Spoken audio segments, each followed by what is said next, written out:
नमस्कार, आदाब। Talking life with Ravi कौशल के नए शो में आपका स्वागत है।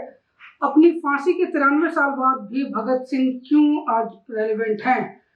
क्या हुआ उनके दोस्तों का, उनके यारों का, जो उनके साथ आज़ादी के आंदोलन में उनके साथ थे, उनके साथ लड़े और बाद में अलग भी हुए?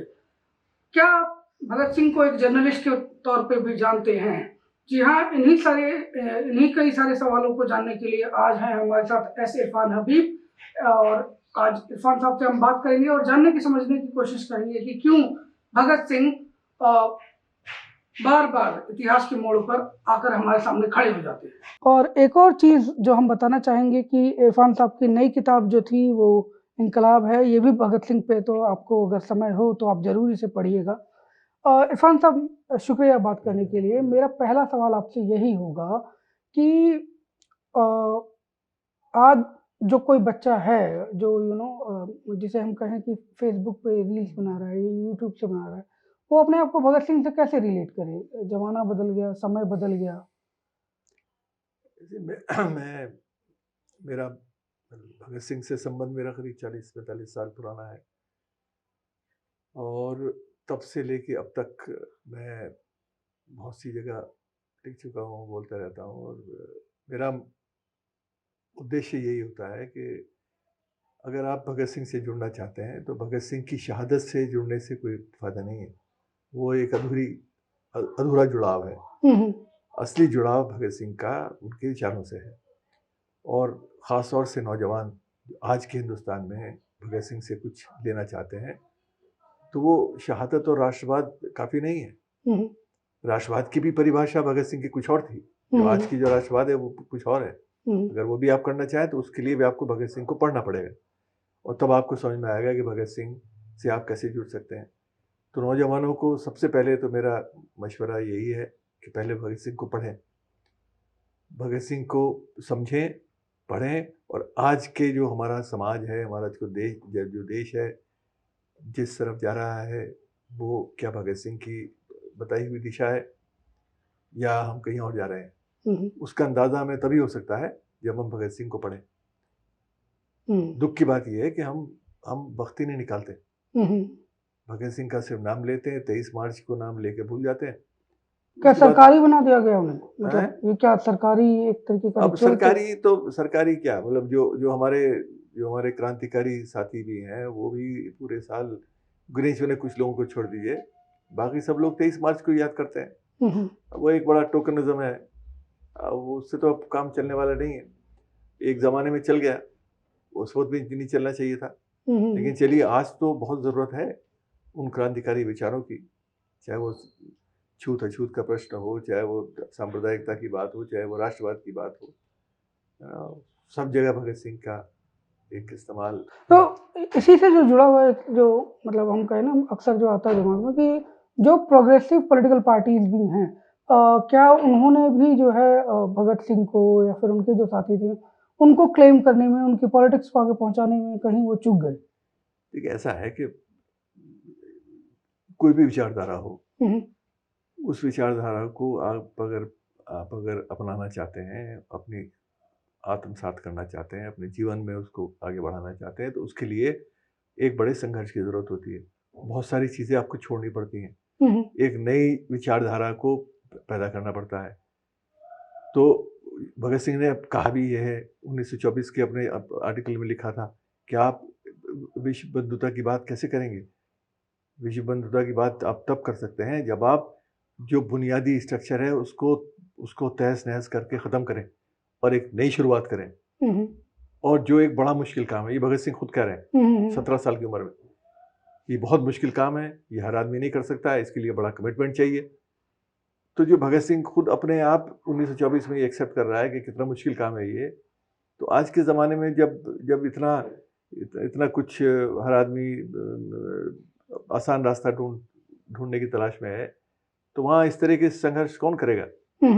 तो इन विचारधाराओं को भगत सिंह उसमें इंक्लूडेड है उसमें, और हमारे सुभाष चंद्र बोस भी हैं। सुभाष चंद्र बोस कोई आईएनए के क्रांतिकारी हुए थे भाई। आईएनए तो बहुत आखिरी लड़ाई है। सुभाष चंद्र बोस का 1920 1930 के दशक का सुभाष चंद्र बोस देखिए ना, क्या लिखा, क्या किया, नौजवानों को कैसे मोबिलाइज किया, नेहरू के साथ मिलकर इंडिपेंडेंस लीग बनाई, तो हम उस सब को भूल गए। उसी तरह से हम भगत सिंह की सब चीज़ों को भूल गए। हम भगत सिंह की शहादत याद रखते हैं, जो बड़ा सुविधाजनक काम है। उसको आपको एक साल में एक दिन करना है, फूल माला चलानी है, और उसके बाद फिर अगले साल इंतजार करेंगे। तो ये हर पॉलिटिकल पार्टी ने किया है, और मैं किसी को ब्लेम नहीं कर रहा हूँ। सब ये काम बड़ा मुश्किल है, इसके लिए बड़ा कमिटमेंट चाहिए, लेकिन ज़रूरत है इस सब की। उस कमिटमेंट को पैदा करने की ज़रूरत है। अगर आज नहीं करेंगे तो फिर कभी नहीं हो सकता।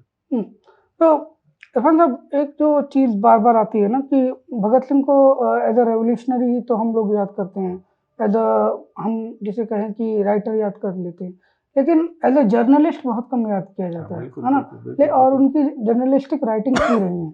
क्या आप हमारे दर्शकों को बता सकते हैं कि भाई, ये ऐसा जर्नलिज्म किस है, तरीके का था उनका? मैंने तो इस पर लिखा भी है। अपनी जो किताब थी to make the deaf hear, उसमें तो मैंने इसका जिक्र कम किया है, क्योंकि उस वक्त तक बहुत सी चीज़ें सामने नहीं आई थी। वो तो 1981-82 में हमने किया, छपी 2007 में, लेकिन वो काम बहुत पहले हुआ था। उसके बाद बहुत सारी चीज़ें सामने आई, उसमें उनकी जो पत्रकारिता है वो उभर के आती है सामने। भगत सिंह ने जैसे और बहुत सारे हमारे देश के नेता थे जिन्होंने पत्रकारिता से अपना जीवन शुरू किया। 2 वोकेशंस हैं, प्रोफेशंस हैं, एक तो वकालत और एक पत्रकारिता। इंडिपेंडेंस मूवमेंट में खूब थे। हमारे जितने भी बड़े-बड़े लोग हैं, ज़्यादातर वो सब पत्रकारिता से जुड़े थे। तिलक से लेके गांधी तक, मौलाना आज़ाद, है ना? और भी बहुत सारे लोग, सब, even Subhash Chandra Bose forward block में निकालते थे, उसमें लिखते थे। तो पत्रकारिता का एक बड़ा महत्व रहा है। तो भगत सिंह के जीवन में भी पत्रकारिता एक बड़ा ही शक्तिशाली माध्यम था उनके लिए 1928 में, क्योंकि 1928 का ही पीरियड है मेन, इसमें उन्होंने बहुत सारी चीज़ें लिखी। पहला आर्टिकल उन्होंने मतवाला, एक मैगजीन निकला करता था हिंदी में कलकत्ता से, उसमें उन्होंने 1924 में लिखा, इसकी जिक्र मैंने पहले किया। विश्व बंधुता पर बड़ा मुश्किल सवाल था, आसान सवाल नहीं था, उस पर डिस्कशन, नौजवान 17 साल का, लेकिन उन सब सवालों को उठाया जो पढ़े लिखे बुजुर्ग लोग, मैच्योर लोग नहीं उठा पाते। वो सवाल उठाए। वो कहा कि साहब, मैं ऐसी विश्व की कल्पना करता हूँ जहाँ कोई स्ट्रेंजर ना हो, कोई अनभिज्ञ ना हो, कोई अदर ना हो, ना, सब एक हो, सब इंसान हो ना। तो ये विभाजनकारी जो ताकतें हैं वो ना हो। तो जो आदमी इस छोटी सी उम्र में ये सब बात कर रहा है, इस तरह की पत्रकारिता कर रहा है, उस पत्रकारिता का महत्व आज कहीं ज़्यादा है, क्योंकि आज हम इन सब चीज़ों को अपने समाज में पाते हैं, अपने देश में पाते हैं, पूरी दुनिया में पाते हैं। हम हिंदुस्तान अकेला नहीं है, पूरी दुनिया में ये हो रहा है। तो आज जो छूत की बात होती है, भगत सिंह 1928 में लिख रहे हैं अनटचेबिलिटी पर, पत्रकारिता पर, खुद पत्रकारिता पर कमेंट किया। और उस वक्त की पत्रकारिता तो सीमित थी प्रिंट मीडिया तक, वो भी बड़े लिमिटेड थे। उसमें कुछ तो सरकारी थे, ब्रिटिश सरकार के साथ थे, कुछ ही आज़ाद मीडिया पत्रकारिता के लोग थे। उनके बारे में वो लिख रहे हैं, साहब ये आप क्या करते हो, आप तो मतलब आप तो कोई जिम्मेदारी नहीं है आपकी, गैर जिम्मेदार मीडिया है, और उत्तेजनाजनक जो है वो हेडलाइंस आप लगाते हो। एक चीज़ था, एक चीज़ जो मैं जब पढ़ रहा था इंटरेस्टिंग थी मेरे लिए, कानपुर के जब दंगे हुए तब उसके बाद में उन्होंने ये कहा कि इसके लिए नेता भी जिम्मेदार हैं और अखबार भी जिम्मेदार है। और वो खासकर एक बात कहते हैं कि कभी जो है पत्रकारिता जो है एक बहुत अच्छा पेशा था, लेकिन अब जो है बदनाम हो गया है। मतलब जिसे हम ये कहें कि हमने जो है अभी हाल फिलहाल में दंगे देखे, और फिर हमारे सामने पूरा जो एक मीडिया तो ऐसा है ही जो सत्ता के साथ अलाइंड है, ये पूरी नफरत को वोट करने में। कितनी सिमिलैरिटी, कितनी डिसिमिलैरिटी आपको? नहीं, सिमिलैरिटीज तो बहुत है, लेकिन ये कि अब हम दूसरी दुनिया में हैं, हम हमारे बीच सवाल, नए तरह के सवाल आ गए हैं। मीडिया का भी एक स्वरूप बदल गया है, बहुत सारे सोर्सेज हैं, सोशल मीडिया हुआ ही नहीं करता था, तो आज तो सोशल मीडिया, व्हाट्सएप पर सब कुछ चलता है, व्हाट्सएप पर इतिहास लिखा जाता है, व्हाट्सएप पर सोर्सेज क्रिएट किए जाते हैं। एक वायरल व्हाट्सएप मैसेज जो है वो एक इतिहास का स्रोत बन जाता है। तो अब आजकल तो वो दुनिया बदल गई, लेकिन जो बेसिक मुद्दा है वो वही है जो पहले भी था, कि ईमानदारी, भाईचारा, प्यार, मोहब्बत, ऑब्जेक्टिविटी, ये सब चीज़ें पत्रकारिता में होनी चाहिए थी। वो न उस वक्त थी भगत सिंह के हिसाब से, और वो आज और मुश्किल में है। मेन कैजुअलिटी यही सब वैल्यूज हैं जिनको लोग भूल गए। पत्रकारिता का मतलब होता है आप सवाल उठाएं, सत्ता से सवाल उठाएं, सत्ता से बाहर वाले उनसे भी उठाएं, लेकिन सत्ता तो उससे सवाल उठाना तो पहला फर्ज है ना, क्योंकि सत्ता का ही जिम्मेदारी है। जो आपको अच्छा बुरा होता है उसके लिए उसको जिम्मेदार ठहराएंगे जो सत्ता में बैठा है। आप उनसे सवाल नहीं पूछते, उनका गुणगान करते हैं। तो ये एक उस समय भी यही था। लोग ब्रिटिश सरकार के साथ थे, आज़ादी तो मिली नहीं थी, लेकिन उस वक्त भी लोग ऐसे थे जो यही काम कर रहे थे, जो सवाल नहीं उठाते थे, अपने देश के ही लोगों को बांटने की बात करते थे, अपने ही अखबार, हिंदू मुसलमान में, छूत अछूत में। तो ये सब चीज़ें भगत सिंह ने उस वक्त लिखी। राष्ट्रवाद के बारे में कहा कि भाई राष्ट्रवाद क्या है? राष्ट्रवाद तो हमारे जो पत्रकारिता है, हमारा जो जर्नलिज्म है, उसकी जिम्मेदारी थी कि एक साझी राष्ट्रीयता पैदा करें, मिली जुली राष्ट्रीयता की बात करें, उसको प्रमोट करें, बढ़ाएं। ये उल्टा कर रहे हैं, ये लोगों को बांटते हैं, आपस में लड़ाते हैं। तो ये चीज़ें इतनी कंटेम्प्रेरी लगती हैं, ऐसा लगता है कि जैसे भगत सिंह आज के बारे में बात कर रहे हैं।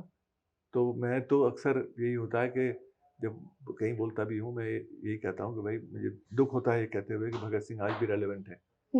भगत सिंह रेलेवेंट नहीं होने चाहिए थे। भगत सिंह रेलेवेंट इसलिए हैं क्योंकि हमने उन सब बातों को उतना सीरियसली लेकर आगे नहीं बढ़ाया, उनको नहीं सुधारा, उन्हीं कमियों के साथ अभी भी जी रहे हैं, इसलिए रेलेवेंट है।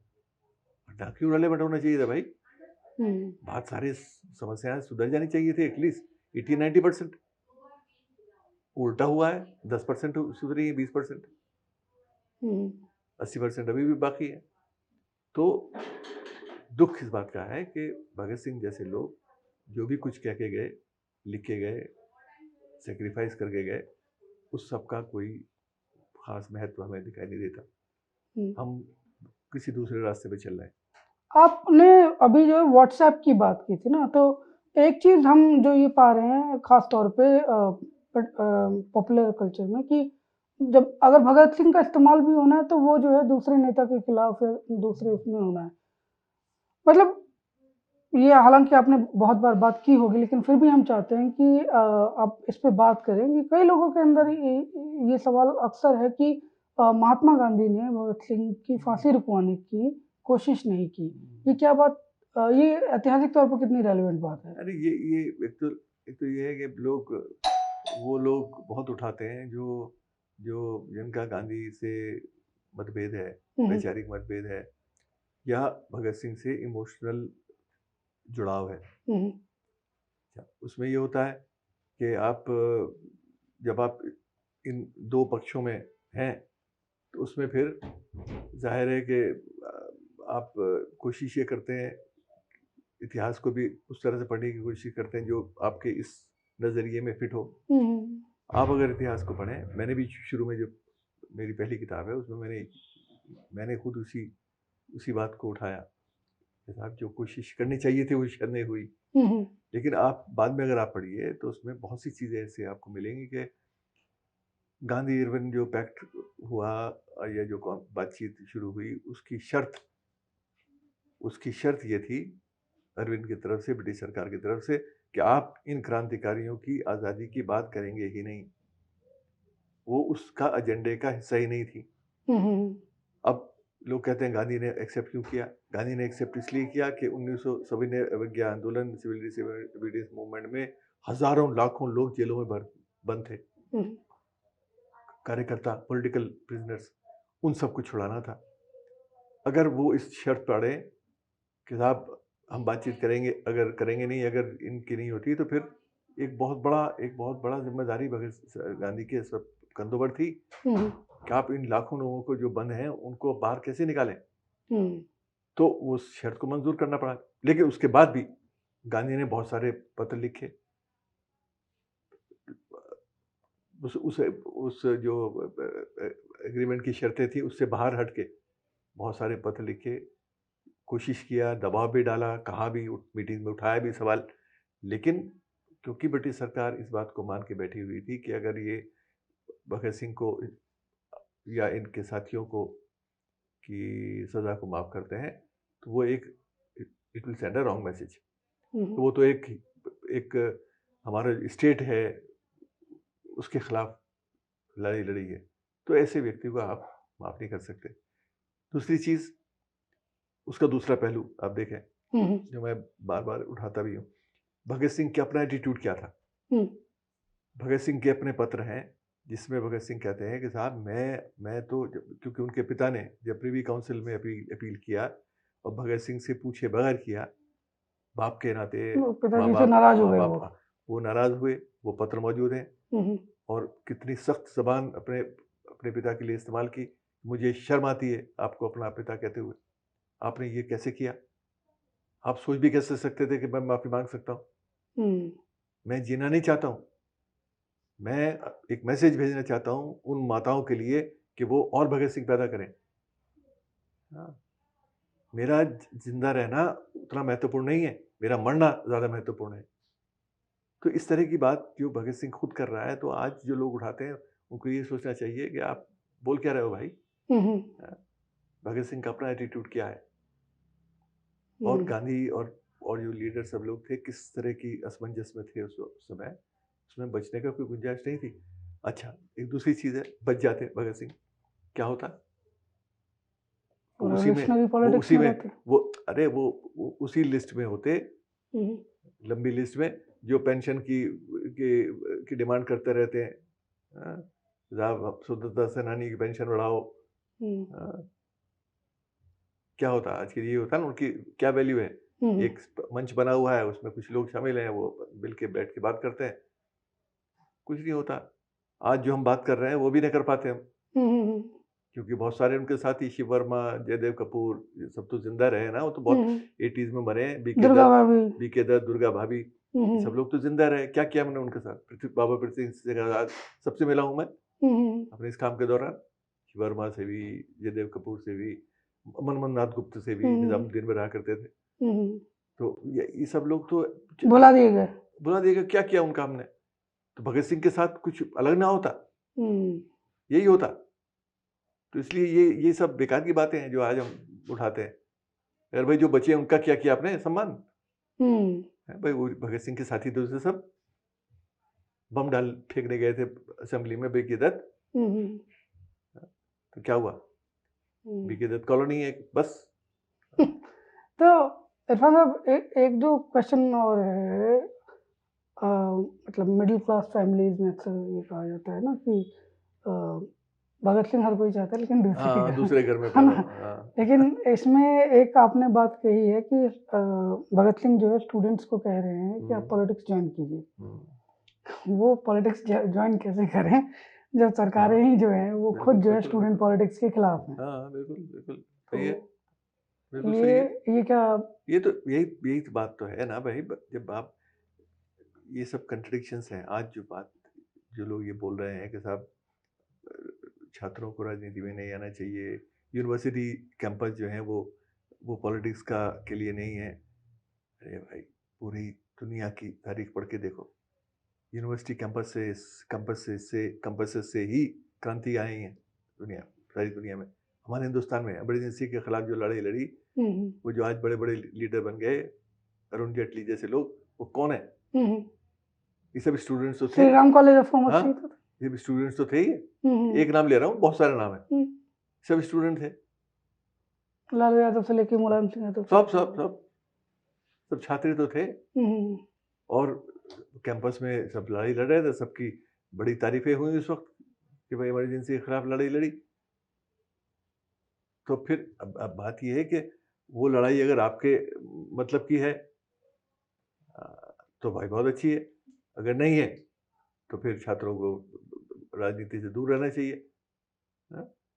क्योंकि ये सब चीज़ें बड़ी सुविधाजनक राजनीति की बातें हैं, इसमें कुछ सच्चाई नहीं तो है। एट पर्सनल लेवल भी ये किताब जब हम पढ़ रहे थे तो हमें समझ में आया, एट पर्सनल लेवल भी ये बहुत मैं ये कहूँ कि दो सवाल हमारे सामने थे, बहुत ब्रेव किस्म के आदमी थे। मतलब वो हाँ, सुखदेव को ये लिख रहे हैं कि सुसाइड के खिलाफ लिख रहे सुसाइड के हैं खिलाफ, हाँ। कि जब वो जेल में भी हैं तो, लेकिन ये कह रहे हैं हाँ, कि सुसाइड जैसी चीज़ों उन्होंने पे। इसमें हाँ, यूज़ किया वो इसीलिए, क्योंकि बहुत ये ही उनके मतलब उन्होंने कैसे देखा इस पूरे क्वेश्चन को, अ, ये जो किसने?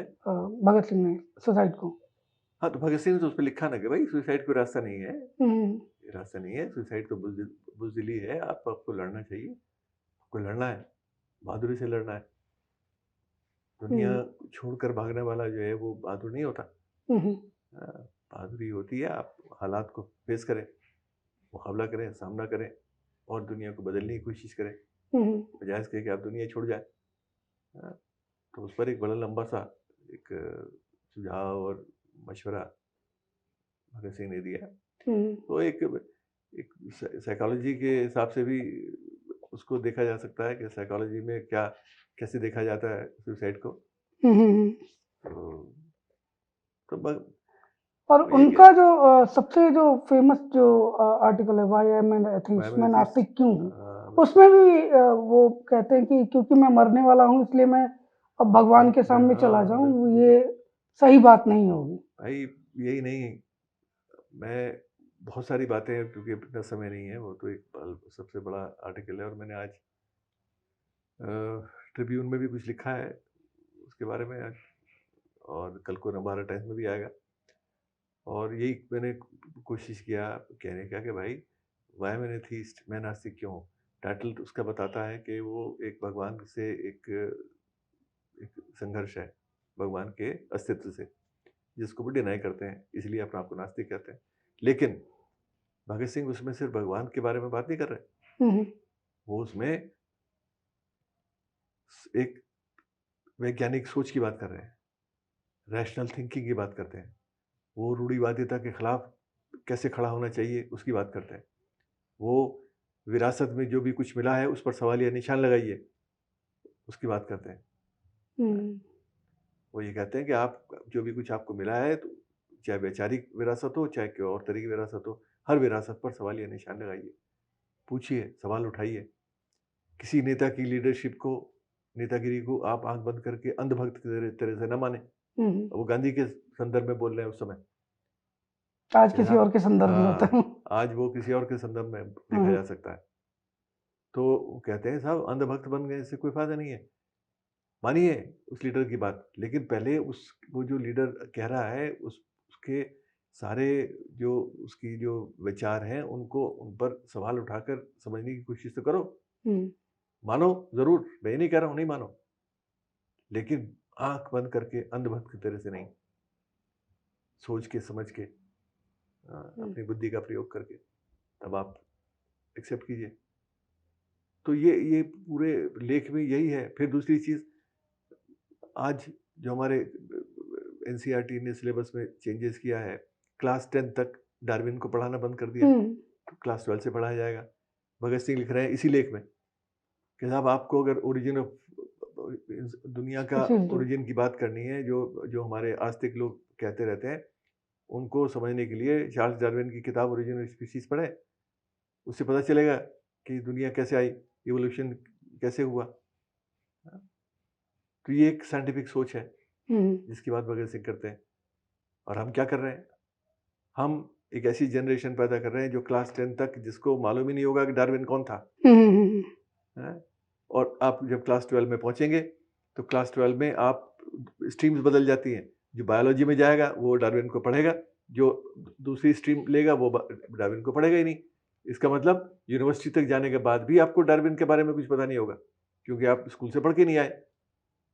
तो आप एक ऐसा एजुकेशन सिस्टम पैदा कर रहे हैं जो जो डिफेक्टिव है, जो आपको एक कंप्लीट इंसान बनाने में मदद नहीं करेगा। उसमें बहुत सी कमियां रह जाएंगी आपकी इवोल्यूशन में as a young young human being, क्योंकि आप बहुत सी चीज़ आपको पता ही नहीं होगी। तो भगत सिंह जैसे इंसान को अगर आप मान रहे हो तो भगत सिंह की तो मानो ना, सिर्फ भगत सिंह को मानने से काम नहीं चलता, भगत सिंह की भी मानिए, तब बात है। हम्म, शुक्रिया इरफान साहब। तो ये थे इरफान हबीब। नए अपडेट्स के लिए हमारे चैनल को फॉलो कीजिए, सब्सक्राइब कीजिए, अपने दोस्तों और परिवारजनों के बीच में इसे शेयर कीजिए। शुक्रिया।